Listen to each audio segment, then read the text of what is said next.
Hi guys, welcome back. तो आज हम पढ़ेंगे इंग्लिश में। हमने जितने भी पीछे वाले में देखा जाए तो हमने वर्ब के कन्फ्यूजन देखा था और उसमें देखा था तो बेस फॉर्म क्या होती है जब वर्ब की होती है। अगर जो हम लोग बेस फॉर्म को देखें समझें तो हमने पिछले वाले वे क्लास में कुछ चीज़ें हमने समझी थी। आज हम समझेंगे उसके आगे और बहुत ही मतलब कंफ्यूजिंग वाला टॉपिक है। इसमें अगर एक बार समझ में आ जाएगा तो इतना कंफर्म है कि आपको कहीं भी कंफ्यूज नहीं करेगा, क्योंकि इसमें बहुत ही थोड़ा सा माइनर डिफरेंस है और उस डिफरेंस के कारण हमारे जितने भी सेंटेंस होते हैं सभी देखा जाए तो गलत हो जाते हैं कभी कभी। तो हम समझते हैं, हमने ज़्यादा एग्जाम्पल नहीं लिए हैं, बहुत ही कम एग्जाम्पल लिए हैं, लेकिन बहुत सारी चीज़ें इसमें डिस्कस करेंगे ताकि जब भी आप यूज़ करें तो वहाँ पे आपको सही आप सेंटेंस बना सकें। इसमें हमने दो एग्जाम्पल लिए हैं। सबसे पहला लिखा है he can be a good player और दूसरा लिखा है he is a good player. इसमें सबको पता है कि इसमें दोनों करेक्ट हैं, लेकिन हम इनको बहुत ही आसान तरीके से समझेंगे कि भाई इसमें करेक्ट क्यों है। अगर जो इसमें ऐसे चेंज किए जाए तो इसमें क्या मिस्टेक हो जाएगी। अगर जो इसको हम चेंज करके यूज करना चाहें इनको तो कैसे यूज कर सकते हैं और इसमें हम लोग कब क्या हमें लगाना चाहिए। तो सबसे पहला कॉन्सेप्ट देखते हैं। पहला एग्जाम्पल लिखा है he can be a good player. इसमें देखा जाए तो हमने कैन के साथ, यानी आपको पता ही है कि जो कैन है तो ये आपका मॉडल है, ठीक है। और ये जो मॉडल है तो मॉडल के हो साथ साथ देखा जाए तो इसमें हमने बी का फॉर्म भी लगाया है। बी का फॉर्म तो लगाया है, लेकिन हमको सभी को पता होता है बी का, लेकिन उसमें हमने बहुत सारे अलग अलग सेंस लगा लेते हैं जिसके कारण सेंटेंस हमारा गलत हो जाता है। क्योंकि हमको सेंटेंस बनाने के साथ साथ हमें इसका मतलब भी पता होना चाहिए क्यों इसका यूज़ किया गया है। सबसे बेहतर तरीका ये है कि जब हम लोग जैसे बी का फॉर्म लगाते हैं इसको हम लोग बोलते हैं बेस फॉर्म। तो इसमें आपको बता दिया जाए, पहले जब हमने देखा था पिछले वाले वीडियो में उसमें देखा था कि बेस फॉर्म को यूज़ करते हैं, लेकिन कैसे यूज़ करते हैं इसमें हम बेहतर तरीके समझेंगे। तो इसमें देखा जाए तो इसको हम लोग बेस फॉर्म जब बी का हम यूज करते हैं तो इसको देखा जाए तो हम लोग एक्सिलरी वर्ब के रूप में यूज़ नहीं करते। क्यों? क्योंकि ये बेस फॉर्म है। लेकिन इसमें अगर जो देखा जाए जैसे बी बोल दिया जाए, ये आपका बी हो गया बेस फॉर्म। इसके बाद में देखा जाए तो आपका इज एम आर भी आता है, ठीक है।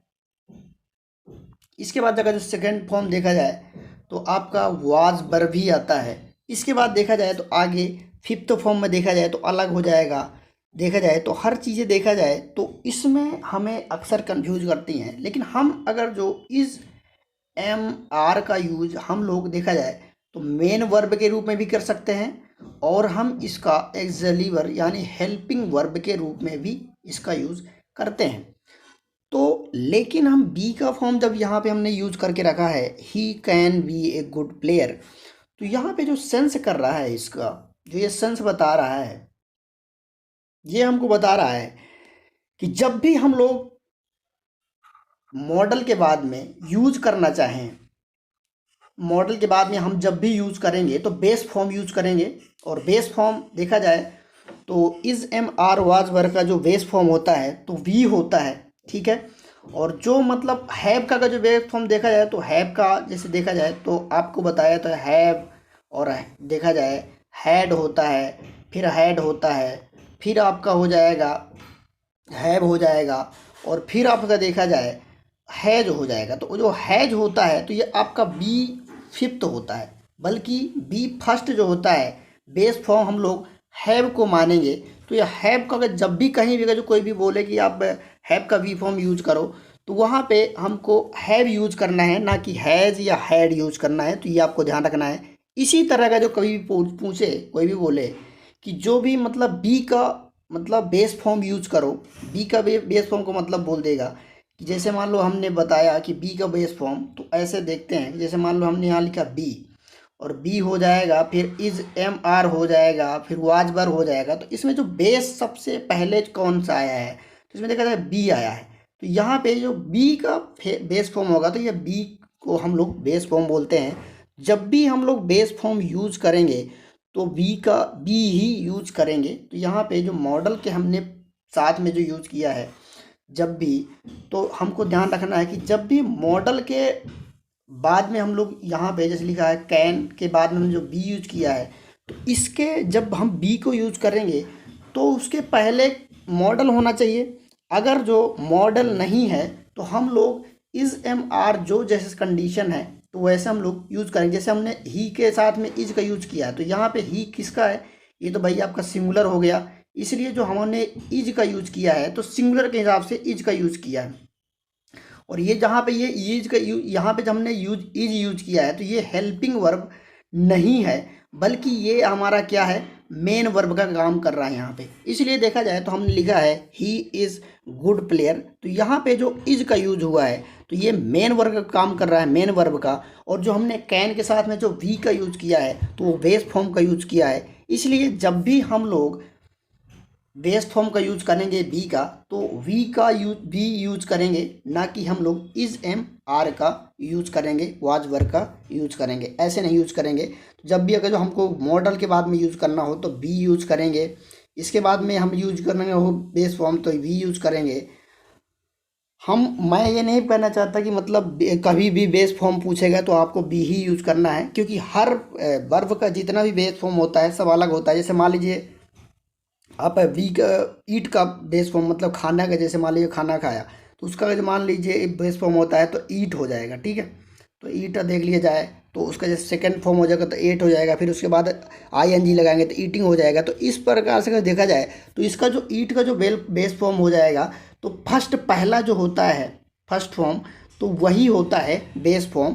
तो यहाँ पे हमने जो यूज किया है, तो यहाँ पे अगर जो हमको बेस फॉर्म यूज़ करेंगे किसी भी सेंटेंस में यूज़ करना पड़ेगा तो उसका अलग अलग होगा। तो लेकिन बी का जो बेस फॉर्म होगा तो बी होगा, और यहाँ पे मॉडल के साथ में बी आ जाएगा, यहाँ पे भी बी आ जाएगा, और यहाँ पे भी बी आ जाएगा, यहाँ पे भी बी आ जाएगा। यहाँ पे सब जगह बी का आ जाएगा प्लस बी आएगा, बल्कि दूसरा कुछ is am are was were ऐसे नहीं आएगा। तो ये जो is am are was were का जो कोई भी बेस फॉर्म पूछे कि बेस फॉर्म लगाओ तो आपको सिर्फ बी लगाना है। ये कन्फ्यूजन कॉन्सेप्ट आई हो आपको क्लियर हो गया होगा। अब समझते हैं हम लोग दूसरी चीज़ों को, कैसे हम लोग दूसरा का जो समझना चाहें। हमने दोनों सेंटेंस के बारे में समझ लिया कि ये दोनों सेंटेंस करेक्ट तो हैं, लेकिन क्यों करेक्ट है इनके साथ में एक में देखा जाए तो बी का यूज किया गया है, बी यूज किया गया है, और एक में देखा जाए तो इज यूज किया गया है। ये दोनों कॉन्सेप्ट क्लियर हो गए होंगे आई होप। अब समझते हैं हम दूसरा चीज़।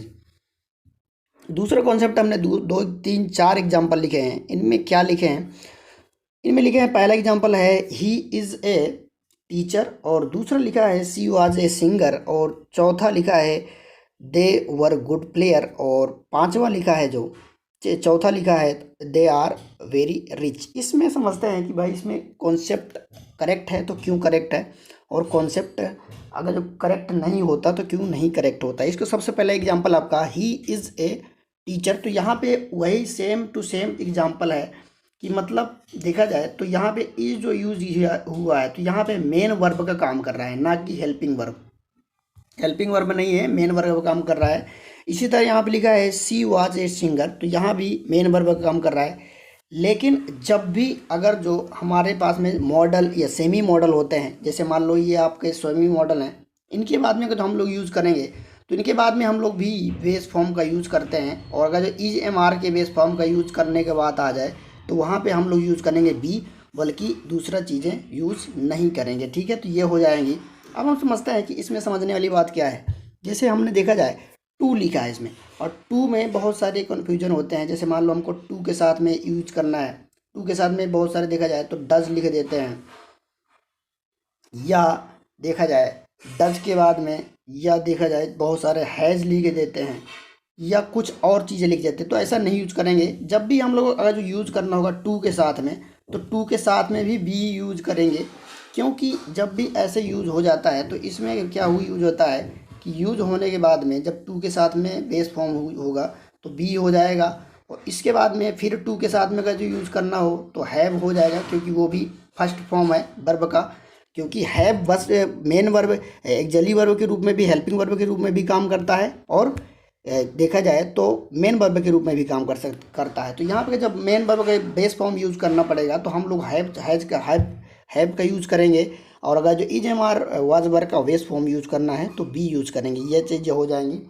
और चीज़ें मान लो हमको डज का बेस फॉर्म यूज़ करना है तो डू हो जाएगा, क्योंकि डू आपका फर्स्ट फॉर्म होता है, फिर डिड हो जाता है, फिर डूइंग हो जाता है, फिर डन हो जाता है, और फिर देखा जाए तो डज हो जाता है। तो ये डज जो होता है आपका, तो ये फिफ्थ फॉर्म में आ जाता है, इसलिए देखा जाए तो डू को हम लोग बेस फॉर्म मानेंगे। तो आई होप को समझ में आया होगा। तो ये तीन चार जो सभी एग्जाम्पल है सभी करेक्ट है। तो मिलते हैं नेक्स्ट वीडियो में, तब तक thank you for watching this video.